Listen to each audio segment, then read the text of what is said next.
everybody, what's happening? Welcome. It is Thursday Night Pint, a brand new show for you each and every week, Thursday at 7 p.m. Liverpool fans sitting down, having a bevy and chatting shit about the Reds. What's not to love? We'll find out in due course. We've got some great guests lined up for you. We're going to be talking about having a deep and serious conversation about what's happening with Fabinho. We're going to be taking some of your deepest held, die on the hill football takes and conspiracy theories and rating them in Rate My Take. And then we're going to be previewing Liverpool versus Wolves as well. We've got some great people to join me for that. We will get them out in a moment. But first, it's time to have a look at the week in Liverpool and go through some of the headlines affecting our mighty Reds over the past 7 days. We begin with the FA Cup as the mighty Reds crashed out to the even mightier Brighton and Hove Albion, the holders exiting the FA Cup at the 4th round stage. You know, it's tough to take, easy to take when you're going up against some of the huge footballing dynamos like Brighton and Hove Albion. Secondly, the PGMOL, the geniuses that look after the referees in the game today, have announced that Fabinho's late, reckless, studs up, game-ending tackle in that Brighton game was actually wanting of a red card. Shock. I mean, genuinely, who knew? I mean, certainly Fabinho clearly didn't think it was a red card in any way, shape or form. The fact that he kept holding his hands up, nearly crying and trying to walk off the pitch was probably just because he needed to check the baby monitor to check everything's all right at home. Who knows?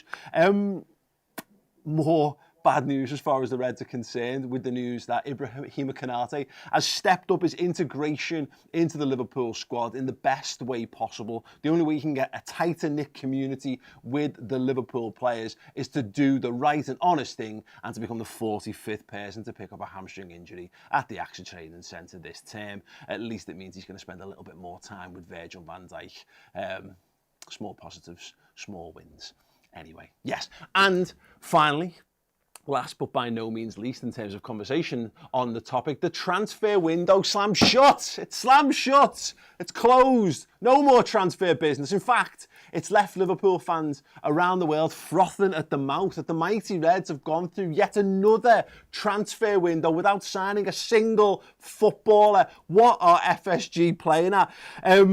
What are they doing? The strategy is not working. The strategy of focusing solely on expensive first choice players at all costs, completely and utterly overlooking bringing in cheaper alternatives who can do a job at any given moment in the football team is just ridiculous behaviour from Liverpool's spend-shy owners. I think we can all agree. And the most frustrating thing is it continues the incredibly worrying trend of Liverpool simply refusing to spend any money in transfer windows ever. Ridiculous. Another transfer window, again, every single transfer window without spending money. Anyway, it's an absolute joke. And what it's left is lots and lots of people online, more often than not with flags in their bios, frothing at the mouth at Liverpool's incredible mismanagement at the hands of Fenway Sports Group, leaving them all gagging for an answer to the question. The question is, when are you going to get out of this club? When are you going to put the club for sale, FSG? Put the club for sale. When are you going to do it? As you can see, it's been a busy week in Liverpool this week. Plenty of things to talk about. We will be beginning with some heavy chat on the situation around Fabinho, but I'm not going to sit here and do it on my own. We've brought in some fantastic guests and, of course, some of the Redmen originals. First and foremost, I'd like to welcome to the studio the man who's dragged himself off the injury table, which makes him very un-Liverpoolian at this point in time. It is Mr. Steve Hoare.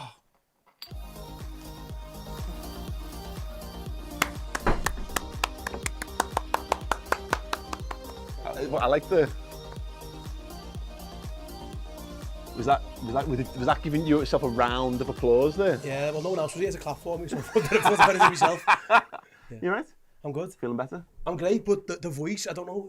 What do you reckon? I think it's a bit sexy. I was about to say it's got like a little bit of gravel to it. Is it like that episode of Friends where Phoebe gets a sexy phlegm thing? Is that what it's my tribute to Everton's new manager. Yes, that's what it is. Yeah, it's a Liverpool fan extraordinaire, Mr. Dyche. So yeah, I thought I'd. Sounds like a rhinoceros having a gangbang in a quarry.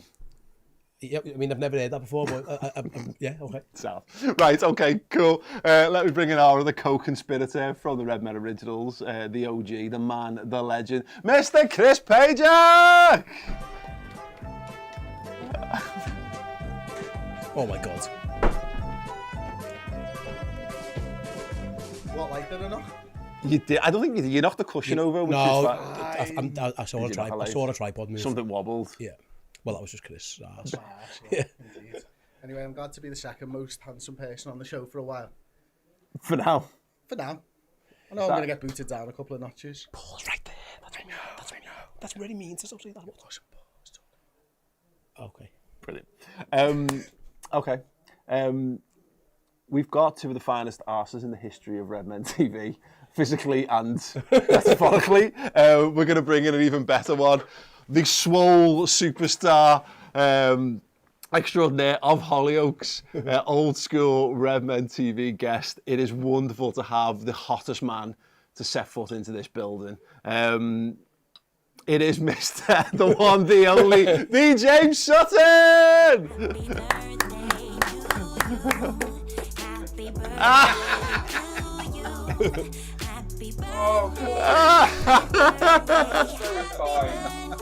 In case anyone didn't realise, it is my birthday. Happy birthday, mate. I only found out an hour ago that you're on the wagon. So Thank you. apologies. Some alcohol that I'll have to give away, but thanks, Chris. I'll take it back. No, it's fine. Chris. No. I might have guests round at some point.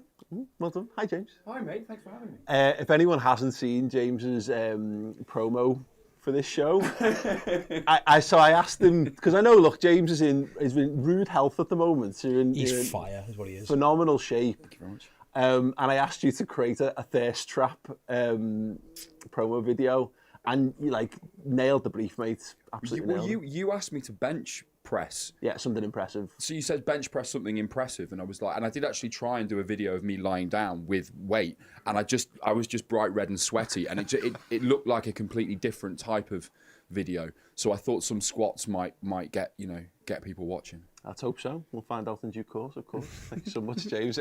Stellar work. It's going to look very odd when one of my kids gets my phone and looks through the photos and there's just James's arse front and centre. It's my screensaver. Right, okay, we need to add the final compatriot here on the studio. It's been so long. Yeah, we're going to welcome perhaps the funniest Scouser. I don't think. Yeah. Is there a funnier Scouser? No. He's got to be in the running for it, sure. I can't think of a funny. I can't think of a funnier Scouser. Well, anyway. Maybe his best mate is. It's the two of them at the moment. Carl. Yeah. Carl's not as funny as Adam. I don't know. Carl says some He's funny more shit on their attractive, but he's not. podcast. Anyway, right, Sam, without further ado, let's bring in the wonderful, the phenomenal, the imperious Adam Rowe!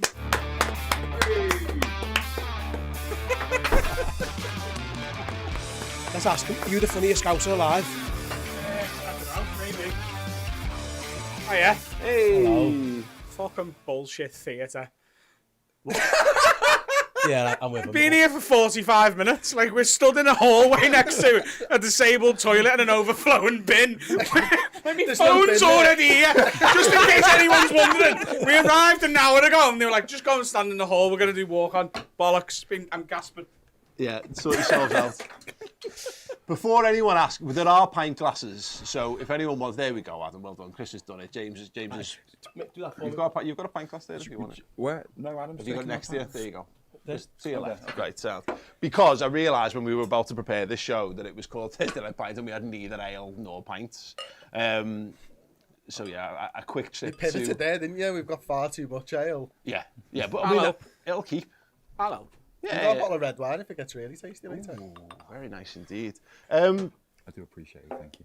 Oh no, yeah, what a waste. He's like, I've got this bottle of wine. I was like, he made a big stink to me about how he was on Literally the drinking wagon. the flat iron after one of the games about 3 This is the weeks ago. first day of sobriety. Oh, just have No, a red I'm wine not and start put it tomorrow. back a day. Never tell Why? people. You Like, you don't tell. start the day of sobriety on Thursday, the 2nd of February. And also when you're appearing on Thursday Night Pint. But It changes their life on a Thursday. So when is The second day of the second month. What are you doing? Yeah. What kind of psychopath picks a random Thursday in February? This guy. Why? Well, okay, so I was 40 on the 31st, and that was like my cut-off. Right. And because I drank quite late on my birthday, I was technically still drinking on the 1st. Right. So that brings us up to the present day. Right, okay. Yeah, I can't, yeah.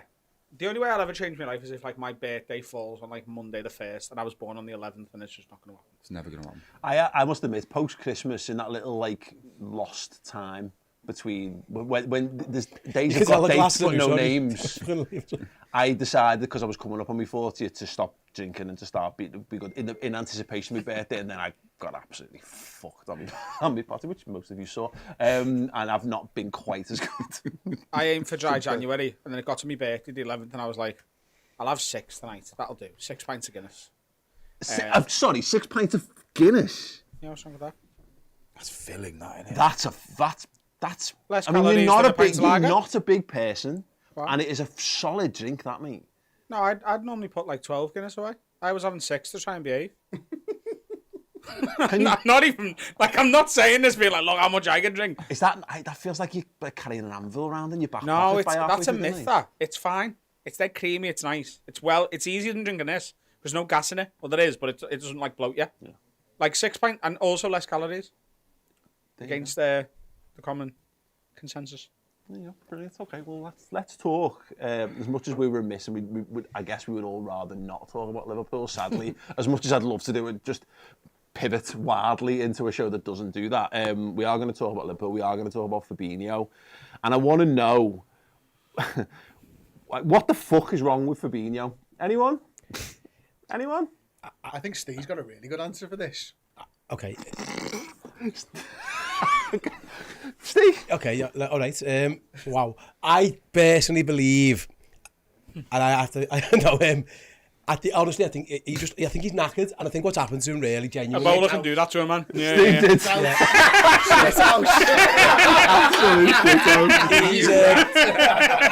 Just throwing him under the bus. He's clearly very ill. Something's gone wrong with him. No, I was thinking the other day, he can't run anymore, and as a board man who can't run, I relate. Yeah. But unlike him, mine isn't because I've ran too much. It's like whatever, you can see Fabinho and be like, I've got you. mate. Yeah. Me and you. Yeah. Exactly. Yeah. But his has come from running too much. Mine's come from never running at all. And we found ourselves, so who's the real loser? It's probably him. Because he's done all that running and now he can't run anymore. I've never ran. 29. And I've never ran. And I'm in the same physical condition, so it's fine for me. But I think honestly, mate, I'll be honest with you, I think years and years and years, he's been called this, like the lighthouse and the water carrier and all this, and he's done everyone's running for them. And I think it's just caught up with him, and he can't. I've never been. I was pitch side at Brighton, and I was first row, and there was a ball that bounced there, and like 5 Brighton lads got there before he got there, and he was the closest fella to it, and I was like, he's gone. Like this fella, I felt sorry for him. To be honest, I think he's knackered, and I do. I think the fact that he's had that job by himself for so long, I think it's just worn him down. Yeah. Bless him.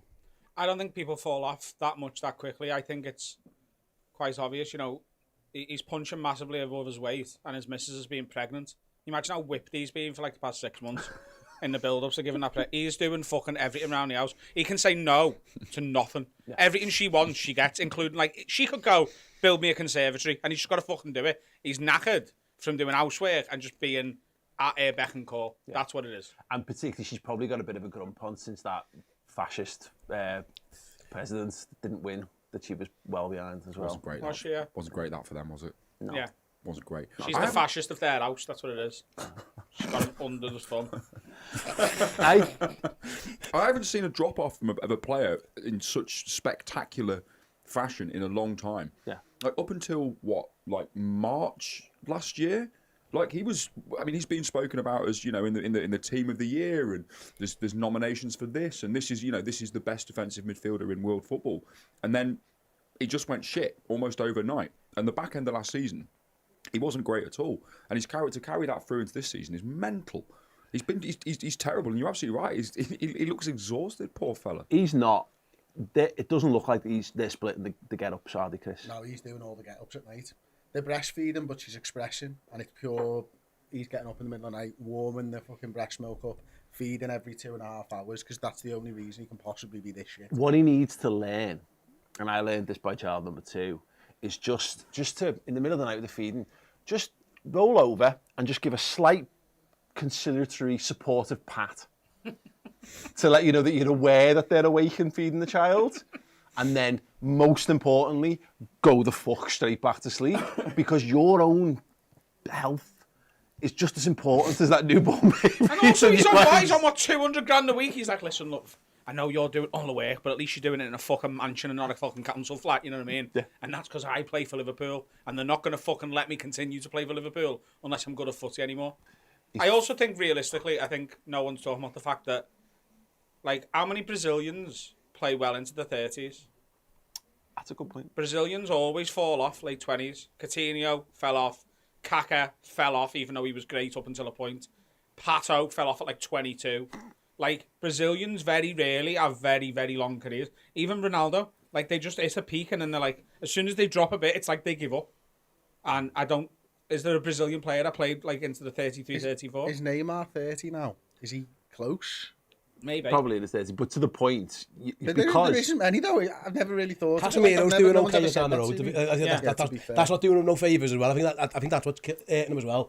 And also, I'll be honest with you, I think that it's hard to be DM when the rest of the team's shit. I think that puts the spotlight more on you. So it's a bit like I was saying the other day, our defensive midfielder and our centre halves are like a flood barrier, but they're in like a fucking flood zone. They used to be like in a desert and no one ever tested it. It was like, oh, it sounds, don't worry about it. I'll just keep that drop of rain and kick that away. And now it's like fucking burst. Is he like an oxbow lake? He is a little So bit like like on the an oxbow lake, surface it looks fine, but underneath there's just this big fucking hole been gouged out of him by being basically water pressure for all these years. And I think the fact that everyone around him doesn't run anymore and doesn't tackle anyone anymore, and then they get to him and he's like, oh fuck.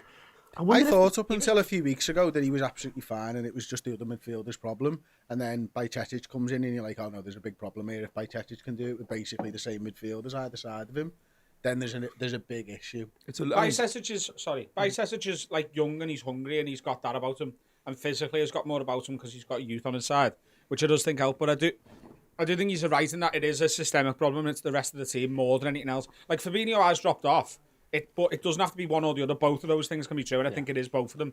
Like, Wijnaldum ran more than anyone, and I know it's been a full year since he's been there. We're missing him. Henderson's legs are well on the way out now. Like, I was critical of him early in his Liverpool career.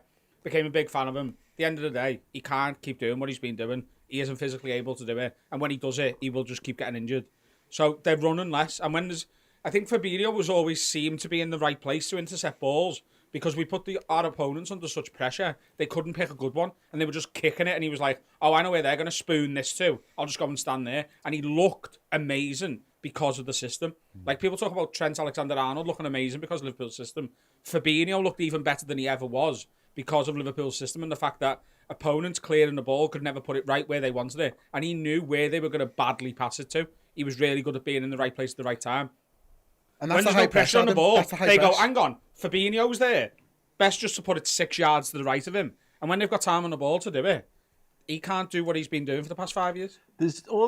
I agree with all of this. There is also a slight consideration that he's been called by us like the best DM in the world at times. We've certainly been one of the best that Liverpool have ever had.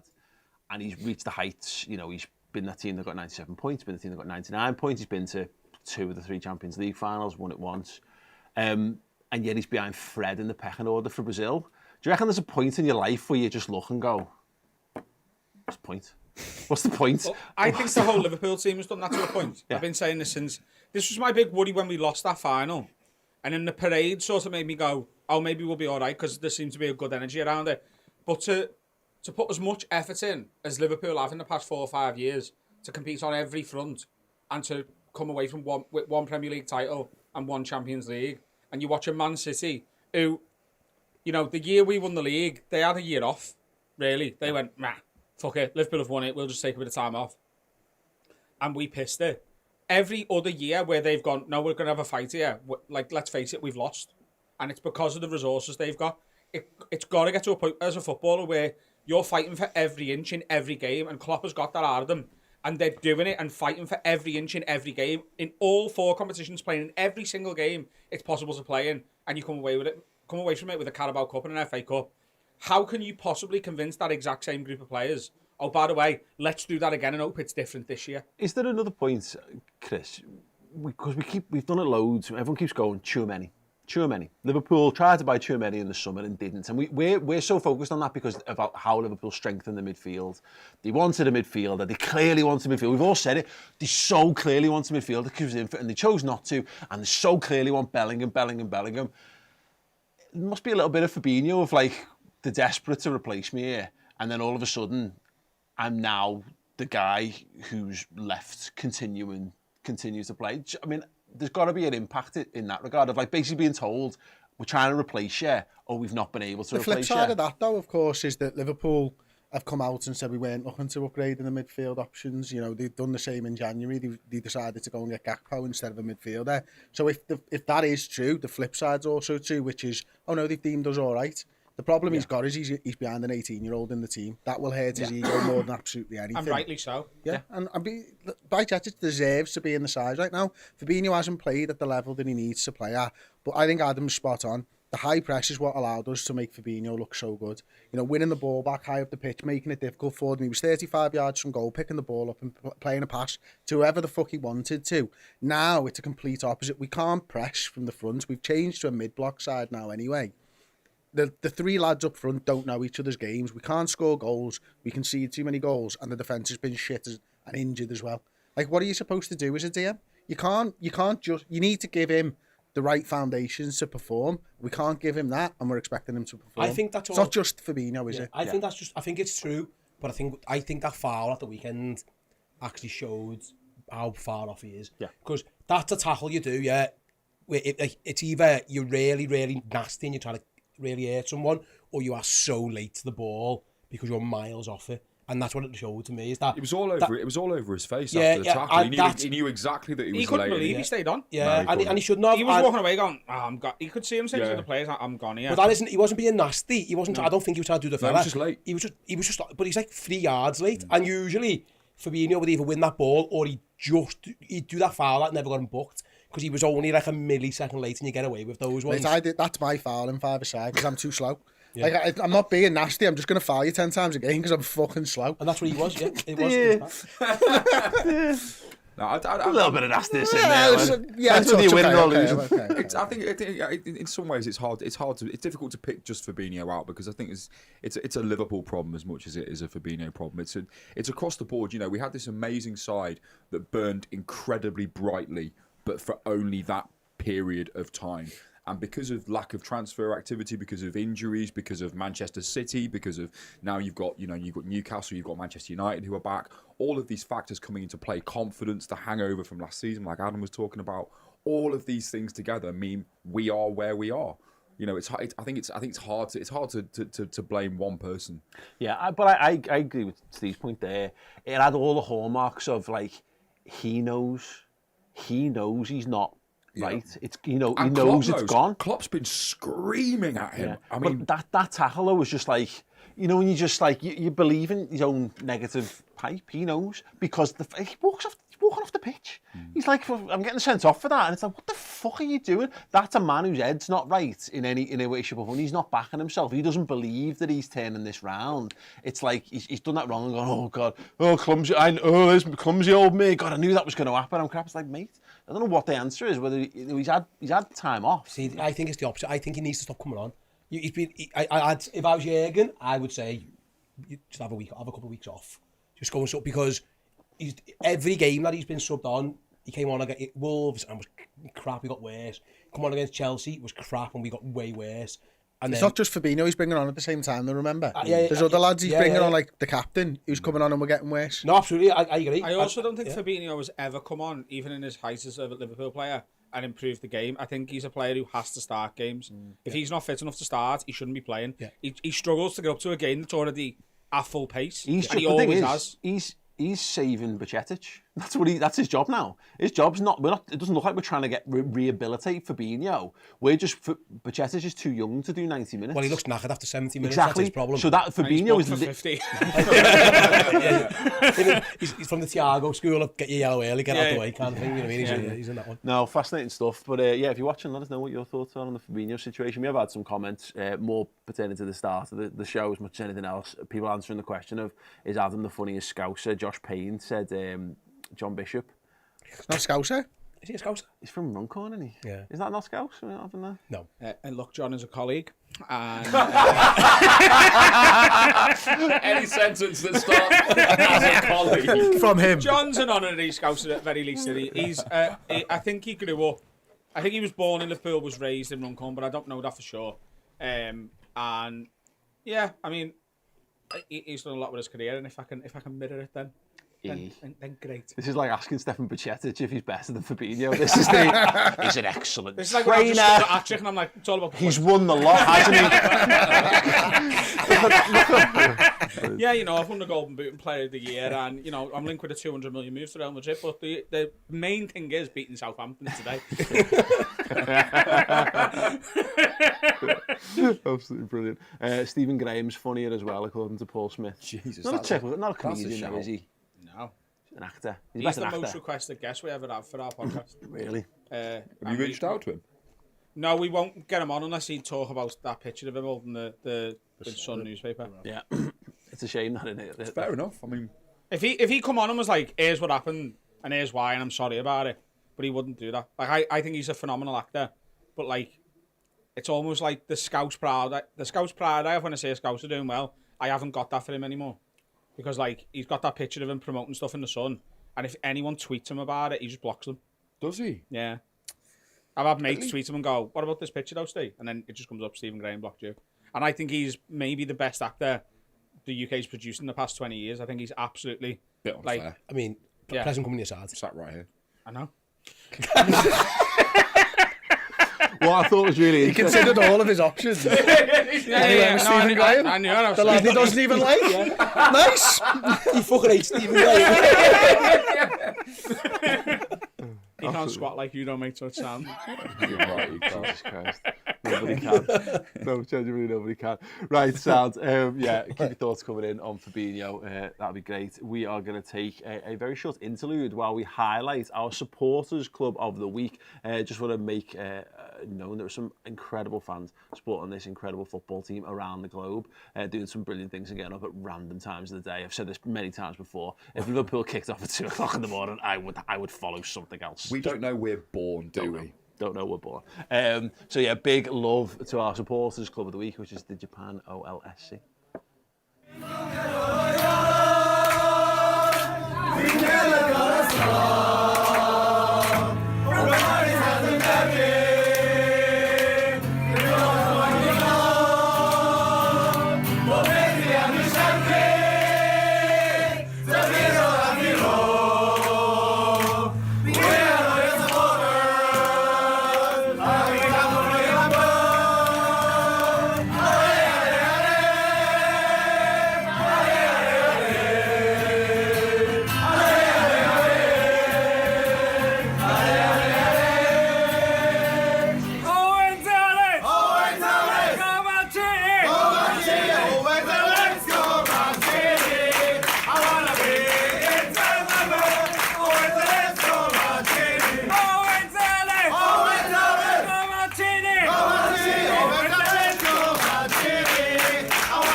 Absolutely incredible stuff. Yeah, if you're involved with a supporters club, official or unofficial, get in touch with us, interact at theredmentv.com. If you want to film some bits and pieces that you're doing in and around match days and send it in, we'll put a little feature together and give you guys some love on the show. Yeah, very much loving the international fan base. We talk about it all the time, don't we, Chris? You know, we go and do pre-seasons. It's always amazing to see how many people, again, it goes back to that point, I find it wild that someone would get up at that time of the morning to do anything, let alone throw your emotions on the potential bonfire to watch Liverpool play. So yeah, much love. It's hard enough when we lose at getting up at fucking for 12:30. Never mind fucking 2 o'clock in the morning or something, isn't it? It's unbelievable. Whenever we've gone away and we've done the tours and stuff, you realise how big this football club is, mate, and it's baffling. Like, and just watching that video for the first time, then that was wicked. I was in the USA when we got beat by Nottingham Forest and got up at 7 o'clock to watch that. If I was an American Liverpool fan, I wouldn't be a Liverpool fan, I don't think. But yeah, I watched Liverpool play Chelsea a few years. You know when Salah scored that absolute bastard of a shot from cut him from the right and put it in the top corner? I watched that in Carragher's bar in New York, and it was like 10 o'clock in the morning. It went fucking ballistic. And no, last time I came in, we had Alfie Brown on with us. Yeah. He was in Australia last year for the title running, like before like the Champions League final and that, and he was in Australia for the festivals over there, and he was just sending me videos every morning. It's like silly. It's like 4 and 5 o'clock in the morning. He's getting up to watch Liverpool games. It was just great. So I've got a good one for you, right? Our Steve's are blue, as everyone knows, my brother and stuff. And obviously we'd been to America a few years ago. And we'd been to San Francisco, San Jose and LA and stuff. And I was sending him the videos of how boss it was and how many people were there for the live shows and all that type of stuff. And he goes and works over in San Francisco. He works for Sony. So one of their head offices is over there. So they send him over there. He does some work and stuff. And he's got an Everton game. And he just sends me this video. I'm going there tonight, blah, blah, blah. I'm like, box mate, enjoy it, all that type of stuff, like as you do.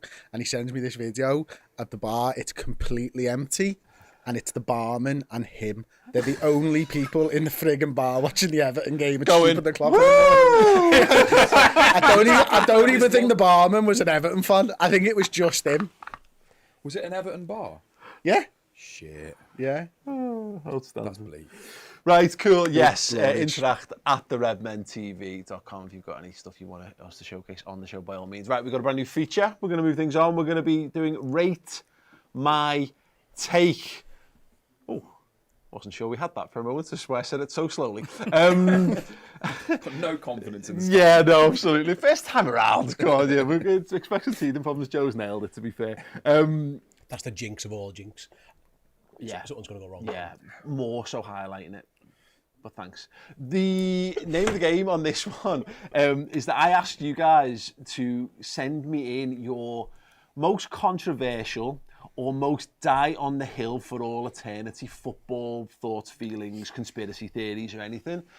What we're going to do is we're going to consult the panel. We're going to throw some out there. We're going to talk about them, whether we enjoy the legitimacy, whether we think they're onto something, whether we think they're absolute crackpot knobheads, and then we're going to give them a thumbs up or a thumbs down.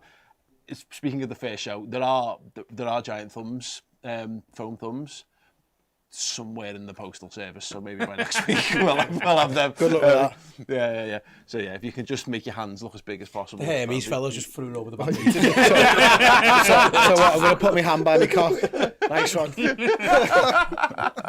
Right, so the first take of the week comes from Gorav, who's at BooNY6, and he says, Barry over Alonso made a ton of sense. Rafa knew he would leave the minute Madrid comes calling, and Barry was a really good player in his own right. So Gorav thinks Rafa Benitez was right to try and bin off Xabi Alonso in place of Gareth Barry. Stuart Downing looked brilliant in a Villa team. Didn't he? There's my answer. Counterpoint, Gareth Barry was good for Manchester City. Yeah, Barry had a really great season for Villa, and Alonso had his worst season for Liverpool when this was happening. And he was Steven Gerrard's best mate, and I think Rafa was still afraid of Gerrard leaving. I think that might have played into it as well. Having said all of that, no. There's the light at the end of the tunnel. Like I can understand why he would go, do you know what? I'm going to write into this show I like and watch because I want my letter to be read out. And if I say something stupid like this, I'll definitely be in the show. I get it. You look, and you're on camera and we're talking about your thing, okay? But you're a fucking idiot, and you know you are. And that's just a fact, isn't it? And you know you are as well. You don't actually have this opinion. You've written it in because you knew we'd do this. And you know what? You've got it. You won. You've won. But I'm not letting you have the victory without calling it out for what it is, which is a sham. And also, Steve, Alonso was pretty decent after he left Liverpool. Mate, I don't agree with the take. I was just talking You around said the take. Gareth Barry was good at Manchester City, completely forgetting that Alonso had a decent career. He was good at football as well. I was just saying, I agree, it's a bad take. It's not a good take. It's a very if the giant foam thumb was here, it would be pointing downwards, trust me. It's a very unsexy shout, Gareth Barry, is it? That's like even his name is unsexy. Yeah. It's like Milner was in that category. It still is in that category where you go, James Milner, people go, oh, James Milner, and you go, oh, he's got the record number of assists in a single Champions League season, and either people walk away or roll their eyes at you. Even his name, Gareth isn't, with all due respect, Xavi. I mean, yeah, and Zabi as well. Okay, well, yeah, whatever. So what are we saying? Thumbs up. Called him Xavi. Well, Thumbs up. Thumbs down. I'm giving Steve. Go on, let me see thumbs. let me see those thumbs. Thumbs down all around on Gorab's shout, unfortunately. Steve Carson, SJR Carson on Twitter. Fabio Barini. No. Thumbs down! Thumbs down! No fucking way. Fabio Barini was one decent run of form away from being a very good striker for us. No, he wasn't. That's bullshit. He had such a great celebration, though. He did have. That was great, man. I love all that nonsense. Love He it. really wanted to be a Nothing Liverpool to back player. it up. He really wanted to. I really want to be a Yeah, I Liverpool know, player. I know. Yeah, I'm not saying I agree with it, Chris. Will you let people finish? I think the man's a lunatic, of course I do. Trying to make the show last longer than 12 minutes. Right? If we just call them all dickheads with no real reason behind it, we'll be out of here by fucking 8 o'clock, mate. This is Adam's foreplay. Fabio Barini was not good enough to play for Liverpool. However, he would have really liked to have been. That's all I'm saying, okay? Do I need to say it that way round? Yes. And I just, so he was, I was one good run of driving a car really fast away from being Lewis Hamilton. Yeah, he was one run I away. was a bigger erection away than I'm capable of having for being a porn star. That's what I'm saying. The reason he never got that run of form was because he was fucking crap. If I was born with more natural ability, then I'd have been better at the thing I was trying to do. Yeah. Can I offer a take? I think if Daniel Sturridge hadn't been injury prone, he'd have been a better player than Benzema. Benzema. Yeah. Right. Okay. You had. I think you were on smooth sailing straight to 4 thumbs up there, Ad. And what you've done is you've took a hard left there when you could have named any number of Liverpool players. But he's better than most Liverpool players anyway, even with his injuries. I think he was sensational. Yeah, exactly. Without his injuries, if he could have just played. Why have you said Benzema? Because I think Benzema was sort of in the shadow of Cristiano Ronaldo. Okay. The same way Sturridge was in the shadow of Suarez. Ah, okay. And I think Benzema's had this great career and gone on to win a Ballon d'Or now. Right. And I don't think that would have been out of the realms of possibility for Daniel Sturridge. Right, let's get the Fabio Barini nonsense out the way. Thumbs down. Yeah. Adam's take? No, not Benzema. I agree to a point, to be honest with you. I can't hear any slander against Daniel Sturridge. And I know saying he's not as good as Benzema isn't necessarily slander. What can Benzema do that Sturridge couldn't? But Daniel Sturridge gave me one of the best seasons of my life. I think if you'd drawn it under and gone as good as Fernando Torres. I think he's Or already. even if he's better than Fernando I think Torres. he's better than Torres anyway. A better goal scorer than Torres. If I he think just I agree stayed with fit. I think Benzema gets properly underrated throughout his entire career, to be honest with you, because you just do not stay in a Real Madrid side for 10 years without being fucking No, brilliant. but they have tried to ship Martin a couple of times. He's been linked with But Man he United stayed like there. 4 or He 5 stayed times. there and on the he's flip got side- a Ballon d'Or. He was Man United Simao. You know, we were linked with Simao like every 6 months. Benzema was going to United every transfer window for about 5 years. About that. Yeah. It's like, Listen, mate, I think... I'll give you my take. Daniel Agger was a shit defender. I thought he was Right, we're not fucking asking for you. terrible. Absolutely useless defender. Everyone loved him for scoring against fucking Aston Well, Villa. there's the Daniel Agger interview. Vetoed. Yeah. You've got this take, and you had this take for a while, but no. I just But think he's every shit. time it leaves your mouth, the Daniel Agger slander gets greater. It started off with, it started with, I don't get why people actually adore Daniel Agger. I didn't think he was that good. And now you're like, he was the worst That's the internet. defender That's what ever. you do on the internet. okay, here's my question then. If you could pick one defender at their best to join the current Liverpool side, would you pick Daniel Agger or Martin Skrtel? Ooh, Daniel Agger. Good. Okay, thank fuck for that. Sound. Don't get me started on Martin Skrtel. If you think I think Daniel Agger's bad, Martin Skrtel. Okay, should we get back to people's takes? This is great, by the way. Love that we're having this. You guys are all lovely. Demetrius. Spoken like a true team leader there. That was so loaded, wasn't Look, it? really funny I love guys, that you're but we having have got a good meeting time, to get on everyone. with. We haven't hit the... I did it. I've only got 45 minutes of Zoom. I'm on 42. I was having lunch before. I had a guy on a Zoom call or whatever, with headphones, having an important business meeting, and he used the expression, as I always, my business mantra, as I always say, is that you should always deliver. And I was like, Was it Balotelli? Yeah, I was like, I'm hoping he's a postman at the very least, but delivery driver. My business mantra. Demetrius Koumtsidis, yeah, nailed that. What Luis Suarez did in the World Cup against Ghana was what anyone else would have done in his position, and he had every right to celebrate like he did. 3, 2, 1. 1,000,000%. Yeah. I adore that. And I adore the fact that it comes around all the time, and you still do get people fuming about it. No disrespect. Look, if I was Ghanaian, I would absolutely think he was the worst human being on the face of planet Earth. But he might be anyway. He might be. Oh yeah, exactly. Go on. I'll take that take one step further and say what he did wasn't cheating. He got a red card, didn't he? So it's Yeah. it's just a foul. I don't think it's cheating. He's within the laws of the game. He was like, I can stop this going in, and it means I get sent off. And I've made the decision to do that. It's not cheating.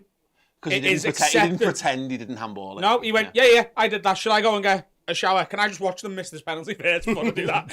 And then I don't think it's cheating. Same mentality as Fabinho then, really, isn't it? Winner's mentality. He knows what he's done. He's prepared to admit it. Yeah. He did not cheat. He made it a decision and was like, I'm going to just do this because I'm allowed to do it within the laws of the game. It just means that my team has to play with 10 men. Got it. I'm agree. Absolute agreement. Here's one for you. Motorway Services at Gretna Services. Go ahead. Liverpool's academy is genuinely atrocious at meeting its stated purpose, which is to produce quality youngsters for the first team. I'm not sure that is actually what they're supposed to do in terms of what the football club wants. I think that's what every fan wants them to do. I think every fan wants them to get players who are going to fill the side. But ultimately, they're supposed to sell players for 10, 15 million that pays for the academy, and you might get 1 or 2 every few years that get into the side. And at that, I think if you look at, Kurt Jones, people will disagree on whether he's a good player or not, but he's into the first team squad at the moment. Yeah. So he's done it. Trent Alexander-Arnold's done it over the last couple of years as well. Sterling did it before that. They're not the best. They're better, but they do actually balance the books. But the teams that are the best aren't winning European and Premier League titles. That's the thing. Yeah. It's very rare that a club has the academy that produces all the best players in the world. Class of 92's and wins everything. Well, you can't do it anymore. The standards have changed. The parameters have changed now. You can't run a football club like that. I think the class of 92's, that's probably a really, really good example. Back then, that was absolutely great. That was brilliant to do because no one else was doing it to that level. And Liverpool brought through at that time, Fowler, McManaman, Redden was signed, but Matteo Harkness, there was loads in that team. Yeah, and you've got Owen and you've got Gerrard. Also, people don't understand, like, it's you know what, they're hard to get the next Trent Alexander-Arnold in the team because there's fucking Trent Alexander-Arnold in the team. With all due respect, Trent Alexander-Arnold had to be better than Nathaniel Klein, who was a good right back. Yeah. To get into the Liverpool side, I mean, granted now it's different and that's why Pochettino just got in, but you've got to be brilliant. So I'm with Chris, is that I think Liverpool's academy serving a purpose, because if you start looking around the Championship or lower end of the Premier League or in Scotland or whatever, you'll see ex-Liverpool players who have been sold for 5, 10... That's what Man United's academy. I used to always think, like, fucking John O'Shea, you'd come in, play, and then get sold for like 10 million. That's how you judge an academy. And then every so often, you might get the absolute superstar. Because, like, look at Man City now. Phil Foden's the gem. And they've got this new lad coming through at full-back. But like, they don't have that much more, because that's not. It's dead hard to get into these teams. If you've got 7, 8 academy lads in your side was probably a bit shit. Yeah. But also, a lot of the time you need a player that's going to come walk straight in, and you know what I mean. We're not given that time now to develop these players. It was like we were saying before about, at the top of the show when you're talking about getting new players in and how much we know we need a player and how angry people are about it. That feeds directly into that narrative as well. We haven't got time to be. We need ready-made players that are world class that can walk in and improve this team. That's the fundamental bottom line of it. What our academy is good at the moment is going and signing youngsters from other clubs and bringing them through. They've done that really, really well. So Pochettino just is one of them. But like, Ben Doak, Carvalho. Kate Gordon, I think is still, we'll see how he gets on. Bobby Clark, who's been around the first team. Keith Kelleher. It depends what you mean by the academy thing, doesn't it? Because if we're talking lads who join Liverpool at 8 and then end up in the first team, then even then we're doing all right because you've got Curtis Jones and Trent Alexander-Arnold. In addition to that, we're then adding players, other players to the mix that we're bringing in at a decent age. Be one there, Hot Crisps. I'll get your take on them. They said dead hot and Yeah, hot. Okay, sound. So Messages tomorrow morning. Let me know you got on. people always say that about hot stuff, but I have like permanent diarrhea, so I don't notice the difference. They sort of You grow. can give me food poisoning, I just think I've had a nice meal. They kind of grow on you a little bit, don't they? But yeah. Good. Do you not think they're really hot? They're all right. What's happened to your mouth? He drinks 12 pints of Guinness a night. I really wish we had 12 pints of Guinness in here right now, to be honest with you. Yeah, they're all right. When you go to Nando's, what spice do you get? Medium. That's all right. I get hot. Medium's okay, isn't it? Medium's not like Fucking mild. Who am I trying to impress? Me. Adam Rowe. I judge people on how spicy they get their Nando's. Oh, you're going to hate my fucking thoughts on Nando's. It is fucking shit. It's really not. It's fine, but it's a restaurant for people who Don't want to go to McDonald's anymore? exactly who've graduated from McDonald's to going on dates with in your 20s. It's Mackies for people in their 20s. It's just you know what you're getting with it. It's safe. It's 3.5 stars. It's not going to be dog shit. It's just going to you know exactly what you're getting. You're not expecting anything. Liverpool's academy is genuinely atrocious at meeting its stated purpose, which is to produce quality youngsters for the first team. Damn. Yeah, I think so. Side. I just think I know what he means, and to just have Trent in it. Obviously, We all know what he means. Yeah, That's why we're saying wrong. Yeah, I think you would like Liverpool to be producing one or two more that actually, like the era of Gerrard and McManaman and Owen and stuff. I think to call it a failure is a bit harsh. Yeah, a failure. That's why Call I did it this, not this. genuinely atrocious. Is the Yeah, that's why I did this and not okay, this. so okay. But Chettich could change that. Yeah. Curtis Jones is the weird one because I really, really, really want him to do well, but I actually don't. I don't think he's going to be there super long term. I think he needs to go and play every week for Brighton. Well, Paul Tompkins wrote a great piece Dirty. on this, and I shared the video that he put in his piece this week, Tyler Morton's highlight reel from this season, and you go, it's a championship, blah blah blah. But Harvey Elliott did a season in the championship, and now he's capable of being a competitive player, member of Liverpool's first team squad. I'd love to see Kirk go to a team, play a full season, and go and done it. Anyway, He's an absolute bastard of a player. Yeah. He needs a season.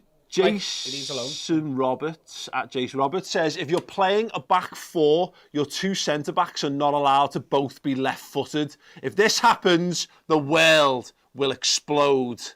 Might got a bit far. Both being right-footed is fine, but two lefties equals the end of days. Yeah, you can't. I don't know why it's true. You can't true. have two lefties at centre half. I feel genuinely like passionately discriminated against Are there with any the examples of two left? No, well, Liverpool had. Is the world still here? Fair. Liverpool had a point where they had Julian Dix, Neil Ruddock, Phil Babb, Steve Harkness, all left foot. We had three. There was a point where we played three left-footed centre halves in a back three, and that's the closest we've ever seen. So you look in time cop where two of the same people can't occupy the same space. Yeah, probably not. I don't know. No, almost certainly not. Because again, it's the universe twisted on itself. You're just not allowed to do it. Okay, agreed. Big thumbs up from everyone. Jason Roberts has nailed that one. I also I don't care. the left, the right footers can go and play left back, but the left footers ever go and play right back. No, we'll play. Liverpool would rather play a centre half at right back than play Kostas Tsimikas at right back. But they'll happily throw a right back over Oh, left gotcha. back when needed. I actually think Tsimikas would be great at right back for I do as well. Put in and just twat past the Liverpool. Right, Cy Brundish, our friend and hero, and arguably the most argumentative man on social media. Oh, I know him. Yeah. Yeah. Just literally put Howard Webb. And we all know what he means by Howard Webb. Yeah. Does anyone need explaining? Yeah. Howard Webb, he's the a idea positive Man United that fan. he was basically on the payroll of Manchester United. Ryan Babel got a fine from the FA for putting out the picture of him in the Man United shirt and stuff. Do we think Howard Webb was biased Yeah, towards Manchester United? I hate them. I've never been more infuriated by a referee, I don't think, in my adult life. Yeah. Cool. Ball prick. The current crop of fucking I can say that, you can't. David Coote. Oh, I don't know why it's his face, you know. David Coote's face, and Paul Tierney looks like he's refereeing games filled with players who all bullied him. Yes. Do you know what I mean? It's like he hates all of them. He's like, no, remember when you stole me lunch money? Yellow card. I didn't do anything. Nah, fuck off. I hate him. To use a line that you actually cut from our appearance on Have a Word pod, some people deserve to be bullied, and he was one of them, I think. Did we cut that? He probably that wasn't going to go in the podcast. Just I reckon that might have gone out. You know, we don't cut anything. There you go. Yeah, some of those. I've just realised that's the bar we've got in our studio. Is that from IKEA? That is from. This is an IKEA table. Yeah. Yeah. We use that as our bar unit in the new studio. Anyway. Thanks for that. ADHD. Finally, the final Rate My Take is going to test us all to our very limits. Kristen Sturt, who's our footy writer, is a long-time friend of ours from the Bow Street days, and a Chelsea fan, He is a very much a Chelsea fan. says, I'm adamant that all Liverpool fans are fully aware Luis Garcia's ghost goal didn't cross the line, but the lie has gone on too long now that essentially every Liverpool fan just came to a mutual understanding that they'll never admit anything else. No, it crossed the line. I think it's funny. It crossed the line. Absolute nonsense. No idea what I he's think it would have talking about. benefited us more if it didn't cross the line. Penalty, red cards. Penalty, red card. The referee has come out and said, I'd have sent him off. Like, so, okay, cool, it never crossed the line. You should have had a man sent off. We'd have beat you 3-0. Fuck Also, off. it's funny that I don't think it crossed the line, and that makes it way funnier. Yeah. Absolutely. Because fuck Chelsea. It defo didn't cross the line. It didn't get, like, if you're talking about, like, percentage of ball that needs to cross all of the line, it didn't come close to crossing the line. Like, that ball that nearly crossed the line in the Man City game a couple of years ago, it was like a millimetre when John Stones cleared it. That crossed the line 40% more than the Luis Garcia goal did. You can see it. It didn't go over all of the line. But you're lucky that it didn't, because you'd have got slapped. We'd have beat you 3-0. That Good Johnson chance would never have happened. Good Johnson would have been subbed to replace the keeper. Like, shut up. That being said, Was it 18 years ago? is that how long 2000? No, how long was 2005 ago? Is that how 18 shit years off? ago. Jesus Christ! Shit off. We had this conversation the other day. Christian, let it go, man. Fucking let it go. He's a beat us loads since then, lad. You've won the European Cup twice since then, and you hadn't won it before then. Mad that they've won it twice, isn't it? Yeah. Have United only got 3? Yeah. Isn't that mad? Yep. Chelsea they're one title away. I always forget that Tuchel won it with them, you know. Yeah. Like, that's not really Was it Di Matteo who won the first one? yeah. Like, it's not really in my brain that more recently than us, Chelsea have been European champions. I'm a big fan Anything that happened after 2020 and before the start of this season, I half dismiss.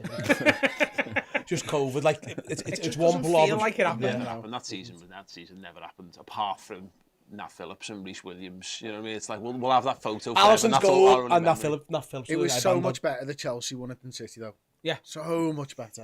And you get so have they only won it twice in their entire history. Yeah. So we still get to sing like Nottingham Forest. You've won it 2 times. That's fine. That'll do for me. Right. Okay. So finally. So what, Kristen? Are we going to lift the What's the thing? What is the it? curtain back and say that it didn't cross the line? Oh, it didn't cross the line. We all know it never. I'm not prepared. Not prepared to admit it. No. It can never be proven, even though it was. They got like computer graphics. You know how it can be proven with video footage, like by looking. just with my eyes. Do you want the actual truth? I knew it didn't cross the line on the night. I watched one replay and I was like, fucking hell, we got away with that. If you want the actual truth, we've been lying for 18 years. Yeah. You're welcome. It's true. Right, sounds okay. That is Rate My Take. Thank you so much. If you want to get them involved, tweet them to me at @thepaulmachin, and we'll do some more of them next week. We're going to take a very, very short break to promote some things that we think you should be diverting your attention towards when you're done with this. Take a look at these wonderful things.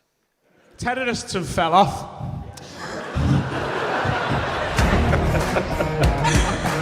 Listen, love, we're shocker. The moon is in retrograde.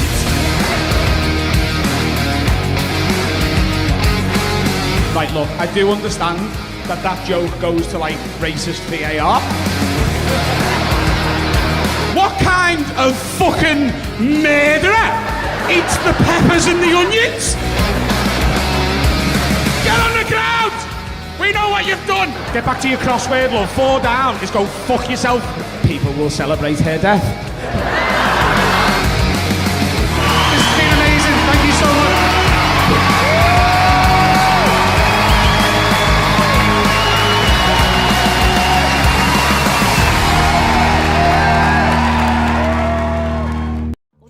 Punch kids. No 7-year-olds But you can't punch old people either. I would if it was a fight. I'd volley them everywhere. Don't brush Saskia with a scarf on me. I've got 3 very curious men around me now. You can absolutely suck yourself off. I But think it I just could. doesn't work. We're having a different conversation here. If anyone had have said who said, and I was pulling on this, I'm thinking Sasha. I'm not thinking John saying it. You look like you just like you'd serve like a really dry turkey. Like that's What? And that took us in places and directions I never dreamt of.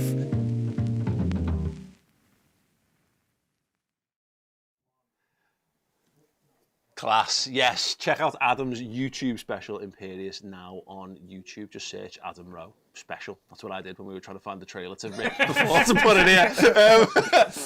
Yeah, and we've got these guys are going to be sticking with us after this show. If you think it's been a bit daft so far, wait till you check out Redmen Uncensored. We're just going to have a random freeform chat about stuff. Well, no, that'll be like. Yeah. So this is the structured one. Look, I'm not saying that Adam's going to unleash his thoughts on Mason Greenwood because I can't, you know, there's obviously very complicated legal situations around that, but just saying, redmenplus.com, Redmen Uncensored in a bit.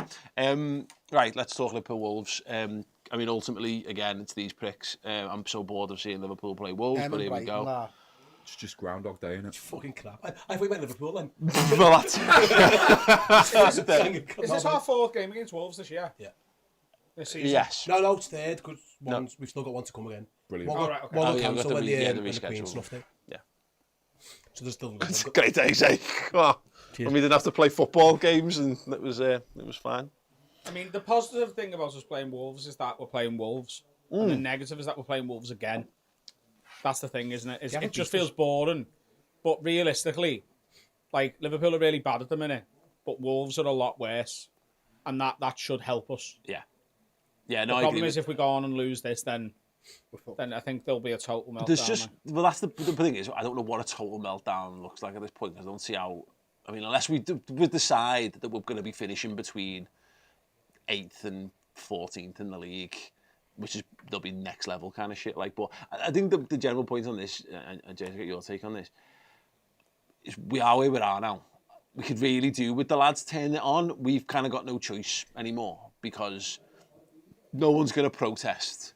You know what I mean? And whether that's to do with the ownership or the manager's position, we're all bought in on Jürgen no matter what he does. Transfer window shut, club's up for sale. Liverpool a bit crap, the atmospheres have been a bit crap.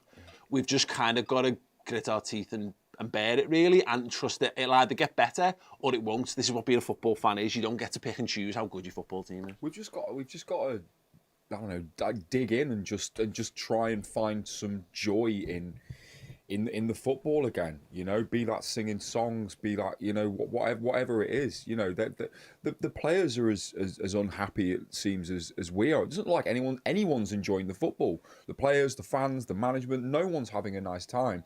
And it's true. So all we can do is, you know, just go and support them. There's literally nothing else that we can do right now. The transfer window's closed, and actually, you know, that's probably a good thing now that there's, you know, no one's talking about that going forward. And do you know what I mean? We can just from this point on, no more talk about the transfer window. But Jude Bellingham would be nice though. Sorry, just carry on. From now. Who stops talking about Jude Bellingham on a random Thursday? Second, third, fucking hell. Yeah, I'm in on that, Chris. We're My- going to go to the games anyway. No, I'm gonna enjoy being at the footy because I always enjoy being at the footy. That's when you can switch off. That's when you can just focus on that.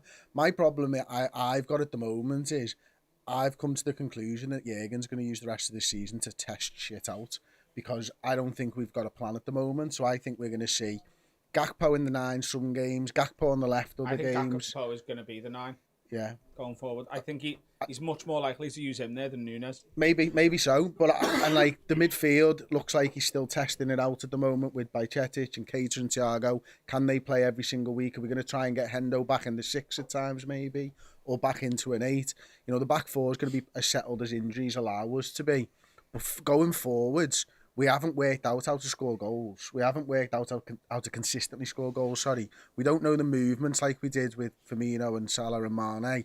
And I just think it's going to be hunker down because Jurgen's going to use this to test a few things to build us for next season. But also in that weird way where you don't want to give away next season. So you might see it for 15 minutes here and there. And it's like, well, I can't unleash it all now because then they can game plan for it next year. And I just think it's going to be really tough to watch. I think he still thinks, given what happened, and we go back to the COVID season, he'll be sitting there going, you know what, if I can get top 4 with Nat Phillips and with Reece Williams, I can get a tune out of these lads. I don't think he's completely give up on it. I hope you're right. No, they won't give. They won't give up on it. Yeah, they shouldn't do. But again, this is the thing. Like on paper, Wolves then Everton should be 6 points. It really should. But you can't bank on this Liverpool. They haven't earned our trust anymore. They haven't got that. They don't deserve to have it. So it's going to be. I don't think we're going to have many enjoyable, fun games watching Liverpool this season. Where it's like the footy was boss and we just like twatted them 5-0 and we like the derbies of the past. 4s and 5s just their shit. I don't think we're going to see much of that. But I think Adam's point was right. Is that we know how to beat Wolves. We have played them already. We did beat them very recently. Obviously, the game before that was a draw where we probably should have lost. But listen again. Another they got VAR, done by VAR. So that them's the breaks. But again, it's Wolves, then it's Everton, then it's Newcastle. I bet, because they're competitors and who they are, the players, the managers, they'll have all had a conversation the other day and went, you know what, let's beat Wolves, beat Everton, and then we can go to Newcastle. And they're the ones we're chasing. I bet you if you ask them, they're the ones who are thinking, they're the new kids on the block. Can we put pressure on them? But it's going to be hard. It really is. And if we beat Wolves at the weekend, it'll be by a goal, won't it? I can't see us going to Molineux and just playing them off the park. I think there's that, but I think from our perspective, there's like a psychological shift that needs to happen, and we need to stop expecting Liverpool to get back to being fucking boss again. It's that COVID season again, isn't it? Just got to win by exactly, and obviously it's weirder than that because it was so obvious what needed to happen to fix that. You needed centre-halves playing centre-half. There you go, Sam. Let your midfielders play in midfield and kind of see what happens. This one's a bit... midfielders are playing midfield. Well, that's it. This one's a bit... yeah. Or not. You know what I mean? Like, whereas I think there's a little bit of like a change where you just need to buy into the notion of we're on the climb again. So this Liverpool side is no longer the side that got to all those European Cup finals and nearly did the quadruple. And I know it is so much nearly that side, but it's not. Let's forget that it did that. This is like Jurgen Klopp coming in and he's building Jurgen Klopp 2.0. So this is the first season of him putting those in place. And what you need to see is glimpses of what that's going to look like. And I'm seeing that with like Gakpo. So I saw a little bit more and more of like, I can see how he can work in this side. Seeing Bajcetic and being really impressed with a young, hungry lad playing in there. That what we need is more. Like, I need Darwin Núñez to get back to being dead exciting again. And I need Mo Salah to score a fucking goal or two. And if we can just add a few more bits like that, I think we'll all be a bit more relaxed about the idea of we're not going to win 15 games back to back, but we might be able to just jerry-rig something enough to get us competitive in the top 4 or 5. Do you know that quote from Pep Linders that Gakpo, like apparently he said to someone, Gakpo's the missing link. This was last year. Like apparently like sort of the end of January, start of February last year, he was asked about Gakpo by someone he knows, not like in an interview. And he was like, oh, we need to get Gakpo and he's our missing link. So that's been in the works for a year. Like this is like another coach said, Pep Linders said Gakpo's... I seen this like in like December or November, like when the World Cup was on. It'd be interesting to see when that front 5 are back fit. Salah, Gakpo, Núñez, Diaz and Jota. I think Firmino's getting a new contract, but I think realistically Firmino's going to be there for cup games and for experience now, and he's going to be there to be like, I've played in 3 Champions League finals for this guy. There's the goal. You look over here. I think Gakpo being the missing link, I think that means he's going to play as a 9. I think that's him being the new Firmino, and Firmino's getting that new contract to teach Gakpo what Klopp expects from his false 9. I understand that, right? But what do you think about this then? Why sign Nunes? Because I think... Is Nunes the new Diaz? I think Nunes is there to play instead of Diaz or Salah. This is where I can't get my head around it, to be honest. I'm not disagreeing Whenever here one in of any them way. misses a game. Yeah, I think think Klopp acknowledges he can't have 3 players. He needs 5. Isn't it baffling to think that you'd spend 85 million on a player or whatever it was, or wherever it will end up to just be the guy who fills in when that was Jota and you had him already? But it might not be. Maybe he wants... Like, I think maybe also... We've got a squad for 4 forwards and 2 midfielders. We've got a 4-2-3-1 squad. I don't think you pay £90 million or whatever for a plan B, but I think what we're not factoring in, they might sell Salah in the summer, and Diaz is actually the right-hand side. And this goes back to the podcast we were doing yesterday. We exist in this fucking grey area where I just want Jürgen to put an arm around me and whisper me the plan, and I don't care, and I'll just go fine. I won't sell it to anybody. Do you remember? Just sound. Do you remember my if I ever won the lottery, what I would spend the money on? Yeah, just give them 20 million to the club and find out the transfer stuff. Exactly. I'd be a shadow investor in Liverpool. I wouldn't want to know. I wouldn't have a hand in anything. All I want is just to be in the room when they decide what players they're buying and what they're doing. I sign an NDA, so I can't tell anyone. I mean, most people think we know that anyway. So why not? Why not have it be right? I mean, I wouldn't want to spend £20 million for it. I'd rather be paid for it like we are now. Also, John has just invested it back into his loan. Yeah. But you're right, how much more relaxing it would be to know. But the thing is, I think we get wedded to this too much of like, what's Liverpool's best 11? This one, I just think he wants 6 lads who can play up front. I just want midfielders, mate. I'm just a simple man. I'm with you, man. But like, I think he wants 6 lads who can play up front, and then each game he goes, right, who's fit? Who are we playing against? Right, that's a Bobby Firmino game. That's a Darwin Núñez game. That's a Gakpo game. I don't think there is this master plan of who starts every single game. I think it would be opposition dependent, because I think he realised with the front three that we had, who were just phenomenal, that it's unsustainable. It's Moneyball, isn't it? You can't replace Mane, so you buy 2 players who can replace him across the season. Exactly, and you're never going to get a new Mo Salah. So that's why you pay Mo Salah. And we were talking about this on the podcast, is that your best front three, the front three, was so good. But you can't, not that you got lucky with that, but the odds of getting 3 guys at any time, you go back to 17-18, they all scored 20 goals that season. and they all stayed fit. Yeah, and that never happened. So and I wonder whether there's a bit of speculation on this, Chris, where they'll buy 5 or they'll have 5 or 6, and then they'll see. Maybe you'll get to a position where there are just the new front 3 emerges, and there you guys who play every single game. I hope you're right, I really do, but I just can't see that the makeup of the squad right now is for a 4-3-3. Or I just can't. No, well, I think the plan was 4-4-2, wasn't it? And he tried it at the start of the year. He tried 4-4-2, and he went, hang on, this isn't working. Salah's not as effective because he's a goal scorer and he's now playing essentially right midfield. Like, I think he's changed his plan, but I think it is a Moneyball tactic. I think Sadio Mane's gone, right, we're not going to get another left winger who scores 25 goals. So let's get one who scores 15 and one who scores 10. And that's where our 25 goals come from. 15 from Núñez, 10 from Diaz. I think that's what his plan is. I mean, he's got Gakpo. He can also play Núñez up front instead of Gakpo. I think he wants a bit of fluidity there. But I think when it comes down to it, I think it will be a 4-3-3. And I think he's relying on the players replacing Mane's numbers rather than his just total in-game impact. Look at last season when we had them all. How good were we off the bench? I think that is something that is so. With the 5 subs, I can see that makes more of a difference. Because last year you could start. Essentially, it was Salah. It was usually by the end of it was Diaz, and then you have Mane up front. But then look at your bench, and you can bring Jota on, and you can bring Bobby Firmino on. And Liverpool won games off the bench with bringing these lads on.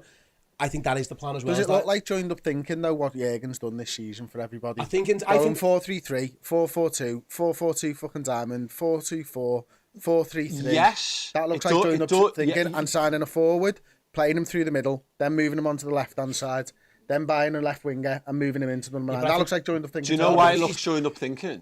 because we've seen who's been injured that have caused those changes. None of them are the plan. And these are long-term injuries as well. These are not like and Adam a few referred weeks. to it. They said we need to change. We need to try a different formation. We can't play 4-3-3 because we've got no midfielders, and that was the point where Nunes was suspended, wasn't he? So we couldn't switch formation. The second Nunes came back, we went to 4-2-4 for a handful of games, and then Diaz got injured, and then all of a sudden, injured against Arsenal. We've not been able to play. We've not I know all this, before, and I still can't see what you're talking about. Yeah. Like, I genuinely just can't see that it looks like a fucking plan. I think it doesn't look like no, a it's plan not. to But me. it's not. It's not. You're right. But it's because it's not. It's not a plan, but I can see the thinking because every formation change is preceded by a different player getting injured or suspended, or two players getting injured or suspended. And so we all think that at the start of the season, Jurgen's big thing was to go to a mid-block halfway into the season. No, but then he admits it himself. We've just said no. None of this is not. Everyone got injured, and B, they fucked up the midfield. I think, and he acknowledged that because that's why they signed Arthur Melo on deadline day or whatever. I think Why not fix it? because In January, fucking Because we hell. signed Arthur Melo on loan. because they signed Arthur Melo, that's why they didn't fix it. But also, on top of that, I think I was talking to Sam Maguire about this the other day. If your plan, and look, I'm hoping this is the case, this is me being optimistic. If the plan is, look, we are going to sign Jude Bellingham, right? We need every penny we've got to be able to compete for him. Because Madrid want him, and Man City want him, and Chelsea fucking want him, and United sniffing around it as well. And if Newcastle anyone else now. fucks up. What? And Newcastle now. And Newcastle. Apparently. And Dortmund want to keep him. Yeah. Let's not forget that. If Dortmund could get a contract on the table that he would sign, they'd keep him. They absolutely would.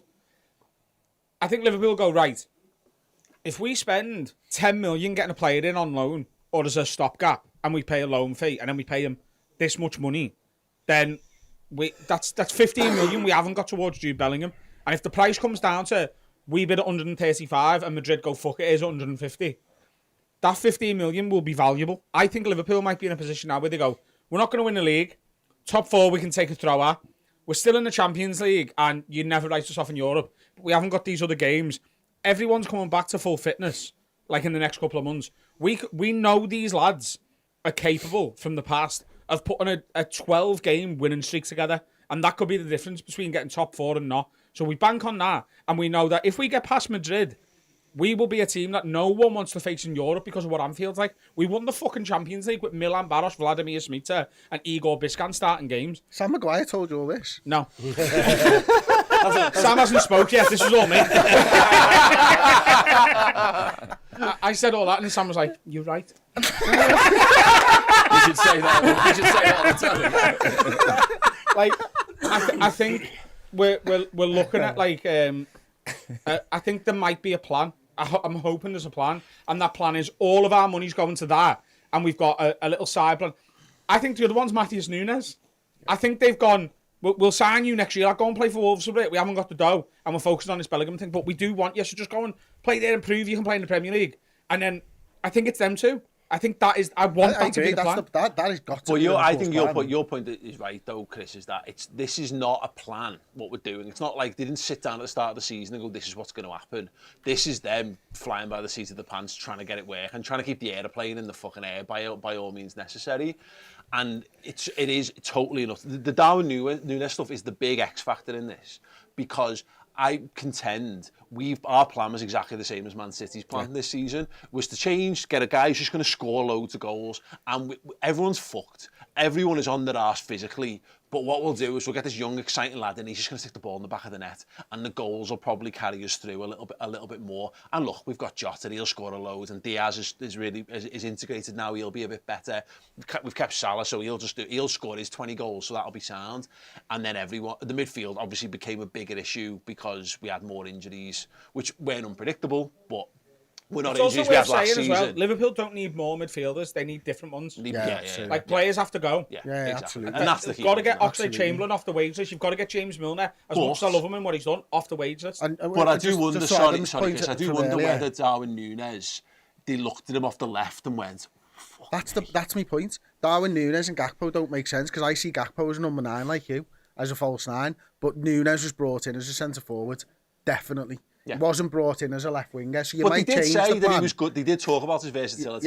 You might change the plan so Diaz plays up from the right-hand side, and I can see that, and I've done a deep dive on this, which goes out tomorrow at 5 o'clock, 8 o'clock tomorrow, actually, on all of this stuff. with Josh Williams, so check it out. So that again, Seamless, Chris. Nunes, Absolutely seamless. Nunes being the centre forward and then moving to Gakpo doesn't seem like what Jurgen wanted at the start of this season. You know, he didn't. I think he didn't bank on. Well, I'm sure he didn't think that his midfield legs were going to fall off. He said, I think Adam's right. They knew what he wanted. They couldn't get them, and they've gone right. We're going to the well. One more year with these lads. They've never let me down. I get one more year out of them, and then next season I will do the big rebuild. And me 6 attackers, we're going to blast everyone out the league. And by the way, we've got 4 really boss centre halves, 2 of the best fullbacks in the world and the best goalie in the world. We're going to be sound. I think that was the plan. I think the plan was we'll get 6 of them up front, boss back 4, the best goalie, and you know what? The lads in midfield, they'll dog around and they'll run the nuts off for me, and we'll be all You don't right. need legs in midfield if your front 6 are boxing people in so that they're volleying it to your centre back. We've been undermined by injuries, by the leg. You can't deny the legs that fell off Henderson and Fabinho in particular, those 2, and it's become a shit show. And now they are scrambling round. I don't think they wanted to sign Gakpo in January. I think Man United were going to sign him. I don't think the plan was And to I'm sign not Gakpo. sure we sign him if one of Jota, if Diaz comes back after the World Cup fit like he was kind of meant to, and Jota's only a few weeks away from coming back, I'm not sure they pushed the button on It's only Gakpo because yet. Man United want to buy him. That's why they bought him. And what did, and I think we've said this, they did this before the World Cup. They've doubled down on the tried and tested as much as they can. So Gakpo might not be the plan as a number 9, but sometimes happy accidents, you hit upon stuff, don't you? Darwin Núñez to me looks like an upgraded Divock Origi, which is mental to say you spent that much money on it, but that's effectively what he was. There's games where you'll play him in the 9, and if he gets up and running and he gets his goal scoring form back, he'll be a threat as a number 9. But there's times where just having someone with electric pace down the wings. He looks like an absolute pain in the arse on the left wing, and I think they've put him there and gone. His goal to game ratio is well better for Benfica off the left as well. We saw it last year with Sadio Mane. I don't think the plan was ever to put Sadio Mane up front. I think another issue I think I've got here is that I understand taking Gakpo in January. I do. 35 million quid. Manchester United wanted him, of course. But if we had 35 million quid, why not just buy fucking Núñez? Because you couldn't play. Couldn't play this season. No. At the start of the season, he could. Oh, yeah. Oh, Before he moved to Wolves for 40 million quid. Fucking hell, lads. Yeah, but they admitted got a this. problem in the middle of the park. Yeah. They've admitted this by signing half a mellow. They realised they fucked up, but by getting half a mellow in, they fucked themselves over because there's no specs. We only got Mello in after Wolves had bought Núñez. Yeah. I think they've gone in the summer, they've gone, right, I tell you what, right, we do need a midfielder here, but we've got too many. And no one really wants the lads we're trying to get rid of. So, you know what, we'll be all right. Like, we've got Ox, we'll get 10 games out of him. We'll get fucking 15, 20 out of Keita. You know, Henderson's good. Fabinho's going to be better. He can't possibly have a worse season than he's had since March. Like, Harvey Elliott's going to play a load of games. Fabio Carvalho, you know, he's probably going to play left wing a couple of times. Going to play him they've looked at it and gone, we'll be all right in midfield here. And then a few players have got injured and we've started battling and they've gone, we should have fucking bought Matheus Núñez and just released 2 or 3 of these. And they've panicked and gone, just get us a loan player in. Let's get to January and we'll deal with it then. Let's get the World Cup out the way. We'll deal with it then. They've got Mello in. He fucking breaks his soul 3 games in. And we're like, what the fuck have we done here? And they've backed themselves into a stupid situation. The policy has not been right. FSG have made a few mistakes. I think Klopp and his team have made a few mistakes. The fact is, we're in this situation now, and the only thing that solves it is in the summer, you get at least 2 midfielders in, and ideally 3, who play for Liverpool. Not players who are going to come in like Robertson did, and, you know, he's going to be behind fucking Alberto Moreno for 6 months in the pecking order. We need a new midfield going into next season. Yeah. I think it's possible. Bajcetic is one of them now. Yeah. I think he's pushed his way in, and it might be, you've got Bajcetic and 2 new 8s who, you know, they are rotated with, if Keita stays, a bit of Naby Keita, a bit of Harvey Elliott, a bit of whoever's still around. But I think realistically, Liverpool need Bajcetic, who can be sort of shadowed and mentored by Fabinho, who can be like, hey, when I was able to run, I used to do it like this. And then the 2 8s need to be new. They need to be fresh. And I think 2 new 8s, Bajcetic at the 6, and that front 6 we've got all being fit, next season is a completely different prospect for Liverpool compared to the one we're in right now. So we're all buying into what Jurgen's doing between now and the end of the season because we've got no choice. Mate, like, backed him to the fucking hill. You know what, that fella has done so much for us. He really has. He's the fucking best. And I think that you're right. Adam's made a good point before, like, the owners have let him down, but he's also he's made some decisions that, if you asked him now, in hindsight, he said himself in his press conference recently, why the fuck did I say yes to that pre-season tour? Yeah. Why did I do that? Like, he knows, like, there's so many bad mistakes have been made, but, like, we are where you are, you can't change that now, you've got to just get on with it. That's the thing about it, is that you're right. Look, it doesn't change anything. It doesn't change anyone's upset with the owners. It doesn't change the fact that we should have done this and could have done this, and it would have been better if we'd done all this, but, like, great, unless anyone's managed to crack time travel in the last day or two. Adam's still pissed off a past Adam. Yeah. Klopp is unsackable, but he's not unquestionable. Yeah, and that's fine, because that's footy. Everyone's got to have opinions, and when someone did something wrong, you've done something wrong. He's not beyond reproach. But the beauty of it is, and I think people forget this sometimes, is that the beauty of having the best in the world at something is that you don't have to worry yourself with all those stressful conversations around should he go and what's he got to do. It does mean that you've got to put your faith in, but it is easier putting your faith into someone who's been there and done it before and is at the highest level. Alisson was the way I said this. Alisson made that mistake against Leicester in like his third or fourth game or whatever, and I was like, if Karius had done that, that would have been we'd have been ruined for the season.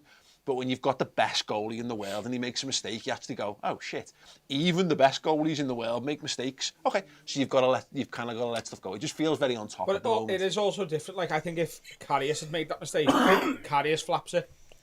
Karius gets in his own head and he's like, oh fuck, I fucked it. Oh fuck, everyone hates me again. Whereas Alisson went, nightmare that one, eh? Anyway, watch these 9 saves. Yeah, no, it's true. Right, sounds. Are we confident Liverpool will win? Liverpool will win against Wolves? Mm-hmm. Absolutely not. Yeah, I am actually. Yeah, we're going to win 1-0.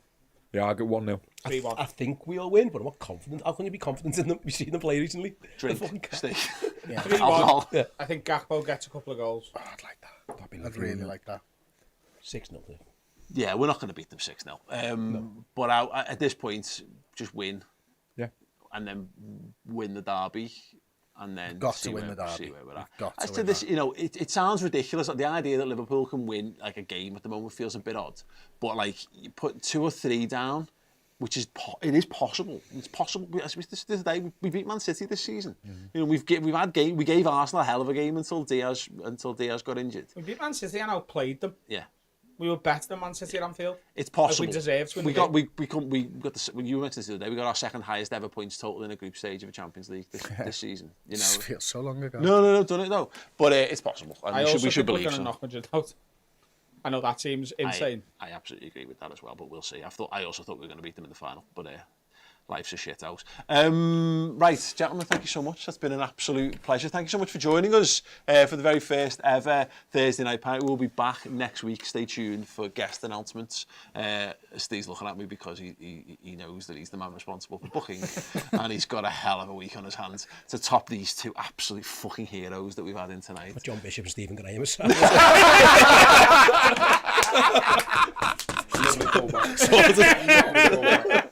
Outstanding. Right, if you want more from these guys, completely and utterly uncensored, join us on Redmen Plus for Redmen Uncensored. We're going to be chatting life, the universe and everything. And I think we really want to. It is X-rated. There's a circle of trust involved. But do come and join us over on there.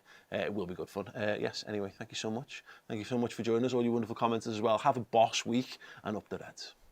Hey everyone, hope you enjoyed that show. I'm sure you did. If you want even more amazing Redmen content in your ears or in your eyes, come and join us over on redmenplus.com. We've got absolutely amazing interviews, features, documentaries, and even more of the shows like you've just watched. So yeah, head on over to redmenplus.com and become a Redmen Plus club captain or club legend. I promise you won't regret it.